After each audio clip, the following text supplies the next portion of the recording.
Ma sœur a toujours voulu tout ce qui m'appartenait depuis notre enfance, alors je l'ai laissé prendre quelque chose.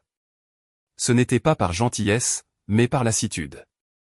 Depuis que je me souvienne, elle s'emparait de tout, mes jouets, mes vêtements, mes amis, même mes idées. Elle avait ce talent pour se glisser dans ma vie comme une ombre brillante, toujours admirée, jamais remise en question. Moi, j'étais celle qu'on félicitait pour sa patience. Quand nous avons grandi, les choses n'ont pas changé. Elle a étudié dans la même université que moi, choisi le même domaine, fréquenté les mêmes cercles. Au début, j'ai trouvé cela presque attendrissant. Mais un jour, j'ai compris qu'elle ne voulait pas simplement me suivre, elle voulait me remplacer. Tout a culminé lorsque j'ai rencontré Julien.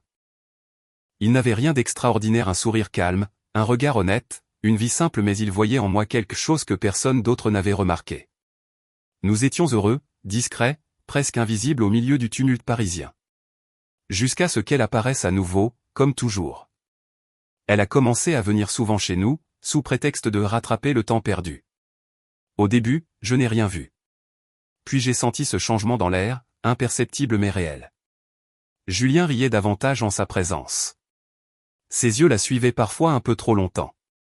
Et elle, avec son air innocent, laissait glisser des compliments déguisés, des gestes calculés.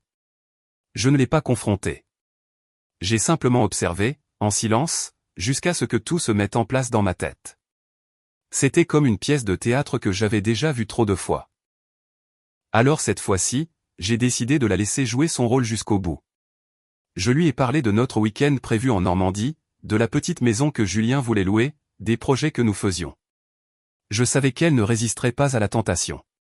Et effectivement, quelques semaines plus tard, Julien m'a annoncé, gêné, qu'il préférait faire une pause. Il n'a pas eu besoin de préciser pourquoi. Je n'ai pas pleuré. J'ai fait mes valises, je suis parti, et j'ai tout laissé derrière moi, l'appartement, les souvenirs, même les plantes qu'elle aimait tant.